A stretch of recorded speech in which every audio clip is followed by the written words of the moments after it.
les visages de ce couple, ces deux personnes interpellées, identifiées sous les noms de Sergueï Elena. Alors j'ai du mal à prononcer, Skvortsov. Exactement, merci Allah. Et Elena Kulkova.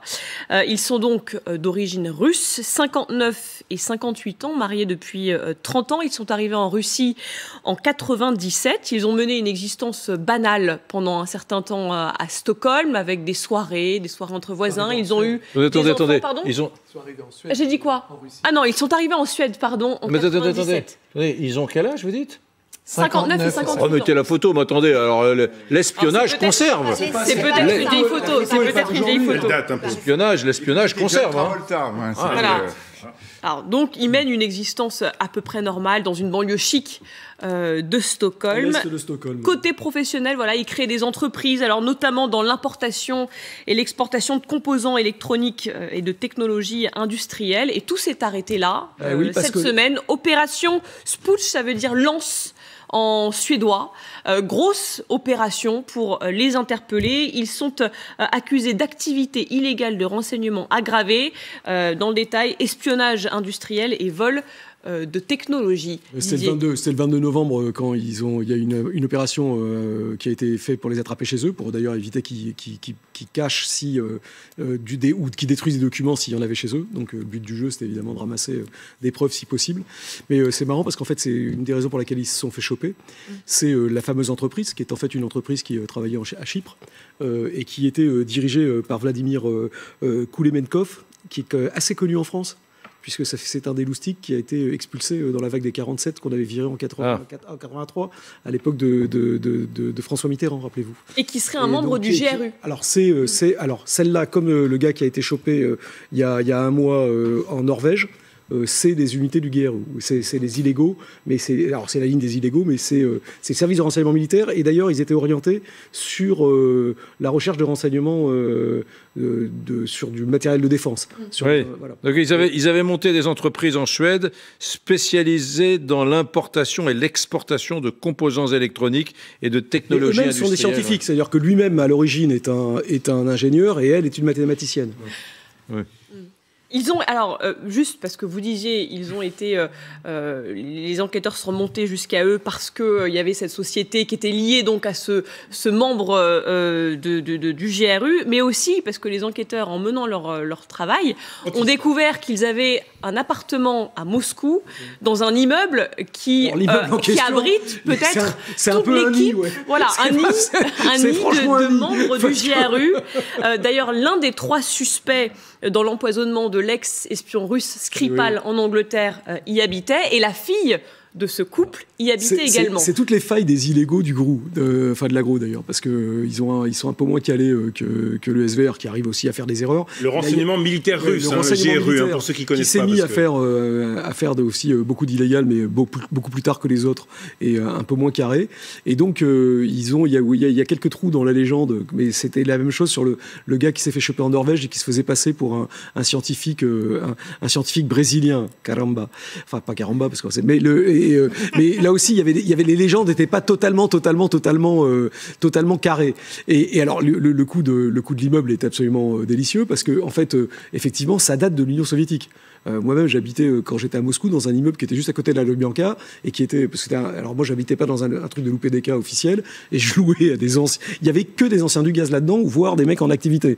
Donc c'était assez marrant parce que l'immeuble en fait était attribué à des espions, à des officiers, mais parce qu'en fait c'était les immeubles d'attribution en fonction dans quoi vous bossiez. Ouais. Si vous travailliez dans les usines d'automobiles, vous aviez tel immeuble vous était réservé. Si vous travailliez, et donc étonnamment, les gars après tous ces trucs-là ont été privatisés, mais dans l'endroit où habitaient les gens. Et donc voilà, ça fait partie des petites failles marrantes qui peuvent permettre de remonter sur des opérations d'infiltration qui sont quand même longues, parce que ils ont eu la nationalité, elle, en 2010, lui en 2012. Vous voyez bien qu'ils ont quand même travaillé sur 20 ans à faire leur atterrissage en douceur. Voilà. Et donc c'est quand même très actif. En France, 2020 quand même, on s'est rendu compte, là c'est le SVR pour le coup, il y a l'affaire aussi, on a récupéré l'attaché scientifique du SVR qui travaillait sous couverture diplomatique en France. On pense qu'il y en a à peu près, c'est 75 de gars sous couverture diplomatique en France. SVR, les SVR, c'est les services extérieurs, et qui avaient essayé de recruter des jeunes universitaires français de bon niveau sur le bon coin, en leur proposant de leur payer, en leur demandant des cours de maths. Puis après, une fois qu'ils avaient fait les cours de maths, ils leur disaient, mais vous pourriez faire des petites notes sur les trucs pour lesquels vous bossez quand ils se faisaient embaucher par des machins. Et donc l'officier du SVR qui se faisait passer pour un agent, un tchèque, s'est fait faire aux pattes en train de remettre de l'argent au gars, et il a été expulsé. Après, ça c'est des Russes. Après, il y a d'autres services qui s'amusent un petit peu chez nous aussi, qui sont parfois un peu offensifs, même chez les alliés. Et dans ce cas-là, ce qu'on fait, c'est on leur dit gentiment. Puis quand c'est les Russes, on fait persona non grata dehors. En ce moment, c'est aussi les services de sites en ligne, de vente en ligne, qui permettent de rencontrer des gens, et puis on glisse une carte à la fin. Et c'est paraît-il en ce moment ce qui se fait. Cette histoire, elle est passionnante, elle est incroyable et passionnante. Bon, c'est The Americans, c'est la série, c'est-à-dire The Americans. C'est exactement, c'est une histoire vraie, mais c'est exactement la même série. Ce couple qui vit pendant 20 ans, les très bons voisins, très gentils, et qui sont ceux-là des espions. Mais elle casse, et moi j'adore, elle casse complètement le mythe de l'espion russe. Vous savez, on dit les espions russes, leur vie doit être incroyable, ce sont des gens brillants, rusés, habiles, on les a recrutés parmi les meilleurs. Mais lorsque vous discutez avec tous les historiens du renseignement, dans le monde entier, mais c'est comme dans toutes les professions, il y a énormément de personnel du renseignement, mais qui sont des nazes. Des nuls, qui n'ont rien su faire d'autre, qui sont des médiocres. Bien sûr, Didier, ça dépend. Il y a des très bons comme il y a des mauvais.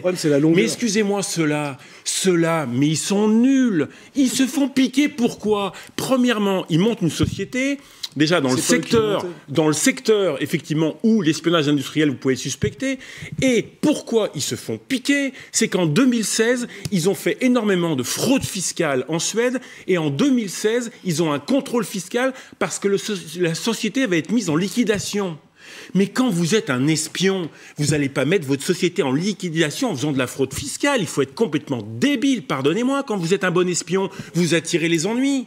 Deuxièmement, on leur file un appartement à Moscou, dans l'immeuble où sont logés énormément de pontes du renseignement militaire, la GRU russe. Donc les Suédois, lorsqu'ils regardent, lorsqu'ils inspectent, lorsqu'ils voient, eux, avec leurs propres infiltrants, où ils habitent pas un petit appartement dans une banlieue. Non, tiens, ils habitent dans l'immeuble de la GRU. Comme par hasard. Donc non seulement ils sont espions et ils font... Enfin, je veux dire, c'est vraiment le voleur qui se fait piquer. Vous avez mis l'appartement au nom de la fille. De grands médiocres. Donc comme quoi, tout le fantasme sur les espions russes qui sont incroyables, il y a énormément de médiocres. Juste information, elle a été visiblement relâchée. Et lui serait toujours en train d'être entendu. Étrange qu'elle ait été relâchée. C'est quand même là, on est dans le bureau des légendes, donc pour filer les métaphores, j'allais dire cinématiques. Vous avez un petit air de Kassovitz, vous. Malotru. Vous avez un petit air de Kassovitz, de Malotru dans le bureau des légendes. Mais assumé ou pas? Oui, non? C'est marrant, on l'a déjà dit. On a jamais déjà dit. Voilà. Mais non. Et vous, c'est Burt Lancaster, Renaud Pila. Alors ça va, hein? Non, donc il y a la possibilité que les Suédois savaient parfaitement et depuis un moment ce que ces personnes faisaient.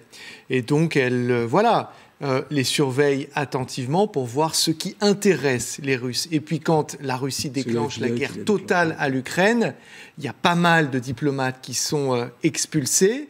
Donc peut-être que ces personnes prennent plus de risques ou sont plus sollicitées qu'elles ne l'étaient auparavant. Et là, on a quand même des problèmes. Mais, donc, il pourrait y avoir une multiplication des interpellations parce que les personnes qui sont restées sur place... Il y en a eu beaucoup. On a expulsé beaucoup de diplomates qui, en réalité, faisaient partie de ce qu'on appelle les services techniques, qui sont des gens qui pratiquent le renseignement, sachant que ces espions, quand ils sont bien pris en charge, ils permettent aussi à la Suède de faire passer de fausses informations ou des messages à la Russie en instrumentalisant ces personnes. Mais là, on rentre dans les billards à 5, 6, 7 bandes. Écoutez, et lisez plutôt ce que dit la porte-parole du ministère russe des Affaires étrangères qui a réagi. Ouais. Il s'agit d'une campagne russophobe qui s'est transformée en véritable obsession de l'espionnage dans certains pays. Voilà, stratégie de la victimisation.